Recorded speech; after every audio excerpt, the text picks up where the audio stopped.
vì này cứ đi sáng tam nhung hoa trong bang America này haiประปอนchân krau ផ្នែកខាងក្រោយអត់ប្រើយទីទេគឺប្រើបូមនិងរសើជាមួយដៃទូលំនឹងផ្នែកខាងក្រោយទាំងសងខាងនិងរបាទូលំនឹងមួយដើមជាមុខ LED មកគូទាំងសងខាងអញ្ចឹងទាំងអស់4គ្រាប់ចេញពីរោងចក្រមកផ្ទាល់ហ្មងស៊ីនចេញពីរោងចក្រមកដៃឃ្លោងនិងស្លាបអាជីវរបស់ Ford Emira Raptor គឺធំមែនទែន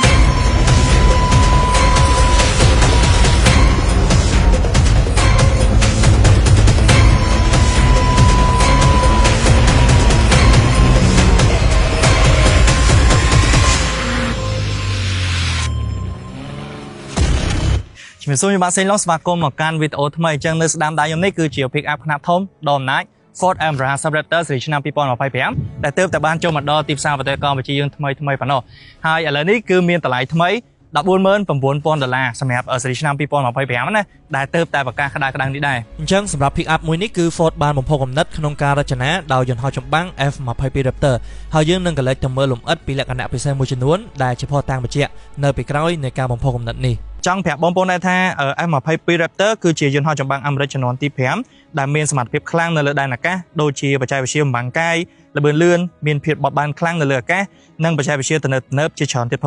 ងអញ្ចឹងថ្ងៃនេះគឺខ្ញុំនឹងប្រាប់បងប្អូនថាហេតុអីបានជា Ford Emira Raptor មួយនេះមានលក្ខណៈពិសេសក៏ដូចជាសមត្ថភាពខ្លាំងដូចទៅនឹងយន្តហោះចម្បាំង F22 Raptor ដែរចំណុចទី1នោះគឺពាក់ព័ន្ធជាមួយនឹងសមត្ថភាពម៉ាស៊ីនរបស់វាអញ្ចឹងសម្រាប់យន្តហោះចម្បាំងអាមេរិក F22 Raptor គឺវាមានសមត្ថភាពម៉ាស៊ីនខ្លាំងដែលវាអាចហោះក្នុងល្បឿនលឿនដូចភ្លេងម៉ូតូអញ្ចឹងដែលមិនខុសពី Ford Emira Raptor របស់យើងទេគឺវាមានបំពាក់ជាមួយនឹងម៉ាស៊ីនដែលមាន performance ខ្លាំងគឺចំណុះ 3.5 លីត្រ Twin Turbo ទំហំ6ស៊ីឡាំងដែលជាប្រភេទម៉ាស៊ីន EcoBoost ដែលវាអាចបង្កើតកម្លាំងសេះបានរហូតដល់ទៅ450 HP និងកម្លាំងរមុល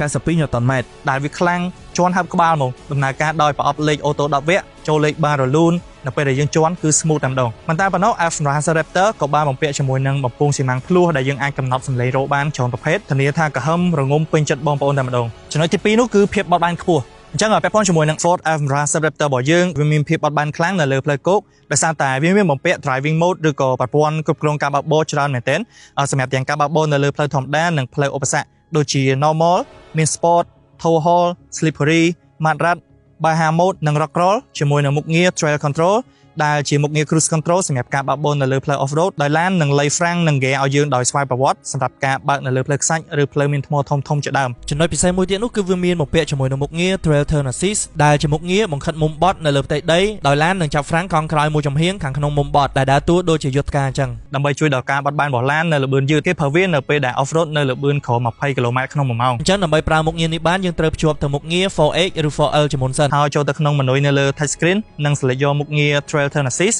ហើយចុចទៅលើប៊ូតុងដើម្បី activate វាប៉ុន្តែកុំប្រើវានៅពេលដែលបើកមុខងារចាក់សោពងខាងក្រោយហើយមួយទៀតនោះគឺគេអត់ recommend ប្រើនៅលើផ្លូវប៊ូតុងឬក៏ផ្លូវកស៊ូឡើយគឺគេប្រើនៅលើផ្លូវដីបានត្រូវចំណុចទី3នោះគឺបច្ចេកវិទ្យាទំនើប Pick up Ford Emira Raptor របស់យើងក៏មានសមត្ថភាពពិសេសអាចឲ្យអ្នកបើកបរនឹងដឹងច្បាស់ពីស្ថានភាពនៅជុំវិញខ្លួនផងដែរដោយសារតែវាមានបំពាក់ជាមួយនឹងប្រព័ន្ធកាមេរ៉ា360 degree ដែលបង្ហាញរូបភាពបានច្បាស់យើងអាចមើលឃើញមកជុំឡានក៏ដូចជាមានបំពាក់ជាមួយនឹង sensor មកជុំឡានផងដែរព្រមទាំងមុខងារ off-road screen សម្រាប់ជំនួយនៅពេលដែលយើងបើកបរនៅលើផ្លូវពិបាកទៀតផងប៉ុន្តែប៉ុណ្ណោះបើយើងនិយាយពីដំណើរកម្សាន្តបែបផ្សងព្រេងវិញ Pick up Ford Emira Raptor នេះគឺជាជើងខ្លាំងខាងអូសដោងមួយហើយវាក៏មានជាមួយនឹងមុខងារជំនួយអូសដោងដែលយើងហៅថា Pro Trailer Backup Assist ដែលជាមុខងារជំនួយដៃចង្កូតនៅពេលដែលយើងថយឡានដើម្បីភ្ជាប់ជាមួយនឹងរទេះសដោងទៀតផងលើពីនេះទៅទៀតមុខងារដែលពិសេសលើសគេនោះគឺប្រព័ន្ធភ្លើង Zone Lighting ដែលវាអាចបើកភ្លើង360 degree ជុំវិញឡានបានល្អមែនទែនសម្រាប់មើលឧបសគ្គឬបំភ្លឺជុំវិញឡានជាពិសេសនៅពេលយើងចូលព្រៃបោះតង់អីជាដើមចំណុចទី4នោះគឺការគ្រប់គ្រងទៅលើផ្លូវ Ford Emira Raptor របស់យើងដែលអាចនិយាយបានថាជាអធិរាជនៅលើផ្លូវគោកមួយណា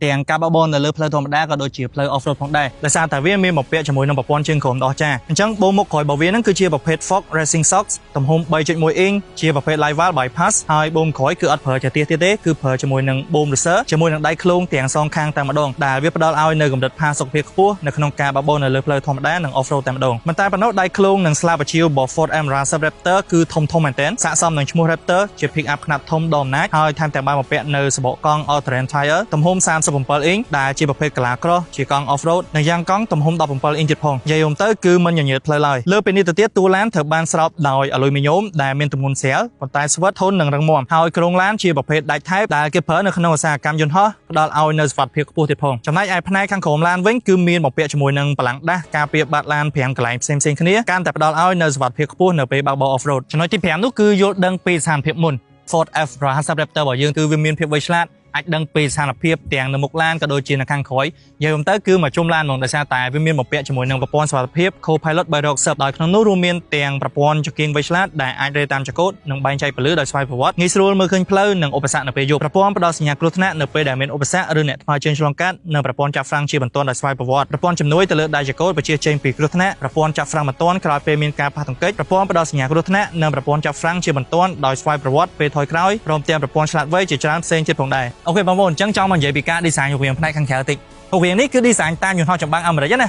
អញ្ចឹងក្រៅពីមានសមត្ថភាពខ្លាំងដូចទៅនឹង F-22 Raptor ការ design រូបរាងរបស់វាក៏បាន inspire ឬក៏យកគំរូតាមយន្តហោះចម្បាំងអាមេរិក F-22 Raptor ផងដែរអញ្ចឹងមានដូចជារុនខ្យល់ផ្នែកខាងមុខក៏ដូចជារុនhơiខ្យល់នៅលើដបូគម្របម៉ាស៊ីននេះហើយមួយទៀតនោះគឺការឈរជែងដ៏កាច់របស់ Ford F-150 Raptor នេះដែលកាន់តែធ្វើឲ្យអ្នកបើកបរនឹងទទួលបានអារម្មណ៍ថាកំពុងតែបើកយានមួយដែលមានសមត្ថភាពខ្លាំងសមត្ថភាពពិសេសក្រៅពីនោះដែរសម្រាប់ F-150 Raptor ស៊េរីឆ្នាំ2025នេះគឺវាមានបំពាក់ជាមួយនឹងចង្កៀងមុខ LED ដែលមានការរចនាថ្មីអញ្ចឹង design ថ្មីហើយមានបន្ថែមជាមួយនឹង pull cut up LED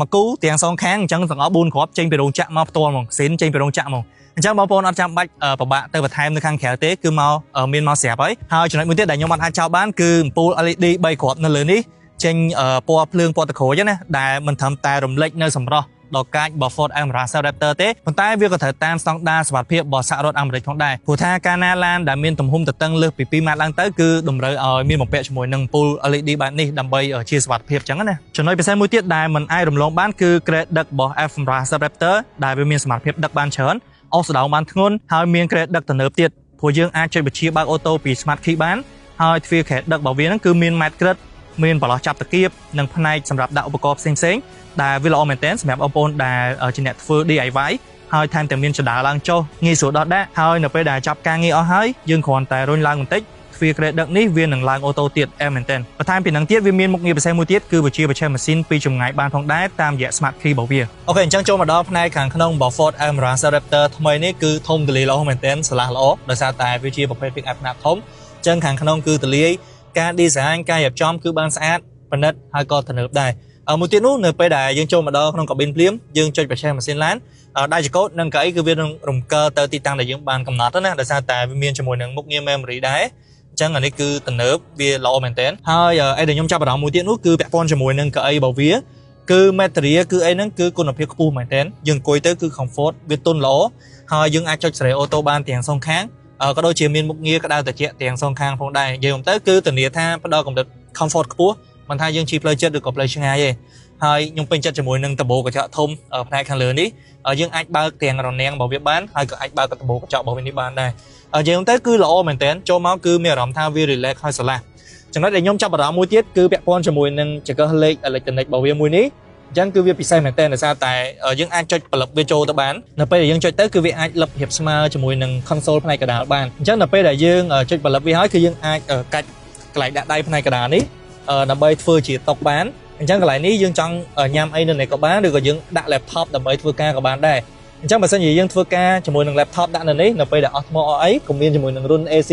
120V ដើម្បីអាចសាកភ្លើងបានដែរអញ្ចឹងអានេះដោតដុយធ្វើការនៅក្នុងឡានបានអាចថាឆ្លៀតមកផ្លែអីបានល្អមែនទែនចំណុចដែលខ្ញុំចាប់អារម្មណ៍ខ្លាំងមួយទៀតនោះគឺពាក់ព័ន្ធជាមួយនឹងចង្កឹះលេខ electronic e-shifter របស់វាដែលវាអាចបត់ចេញចូលបានហើយវា inspire ពី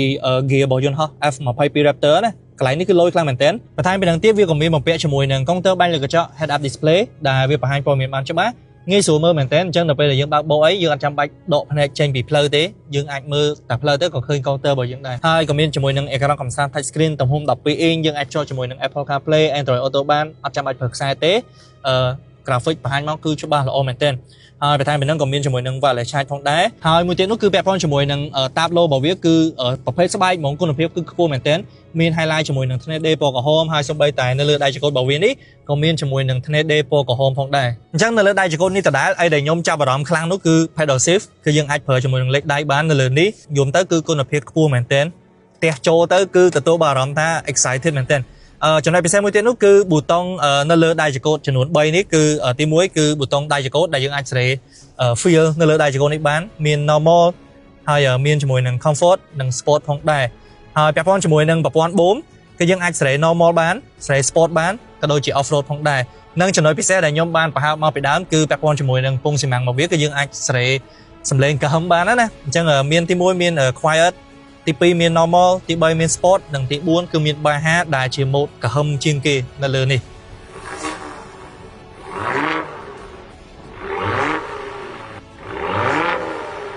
អូខេអញ្ចឹងសរុបមកវិញនេះគឺជាអ្វីដែលបងប្អូនគាត់ដឹងពី pick up ខ្នាតធំដ៏អំណាចរបស់យើងគឺ Ford Almera Raptor ស៊េរីឆ្នាំ2025អញ្ចឹងដោយតែខ្ញុំបានរៀបរាប់អំពីខាងលើបងប្អូនប្រហែលជាបានដឹងពីលក្ខណៈពិសេសក៏ដូចជាសមត្ថភាពខ្លាំងបច្ចេកវិទ្យាវៃឆ្លាតនិងសុវត្ថិភាពខ្ពស់របស់ Ford Almera Raptor មួយនេះហើយយ៉ាងណាក៏ដោយបើសិនជាបងប្អូនចាប់អារម្មណ៍ជាមួយនឹង pick up មួយនេះហើយចង់ដឹងព័ត៌មានលម្អិតបន្ថែមទៀតគឺអាចតាក់ទងទៅកាន់ខាង Ford Cambodia បានឬក៏មកកាន់ showroom ដែលផ្ទាល់ដើម្បីមកប៉ះដែលផ្ទាល់មកមើលដែលផ្ទាល់ឬក៏បើកបោះសាកល្បងដែលផ្ទាល់ក៏បានផងដែរហើយខ្ញុំនឹងដាក់លេខទូរស័ព្ទនៅលើអេក្រង់នេះណាអញ្ចឹងសម្រាប់បងប្អូនវិញយកយ៉ាងណាដែរពី pick up ខ្នាតធំមួយនេះជួយ comment នៅខាងក្រោមផងពីខ្ញុំបាទស៊ីឡុងអរគុណសម្រាប់ការទស្សនាហើយយើងនឹងជួបគ្នានៅវីដេអូក្រោយទៀត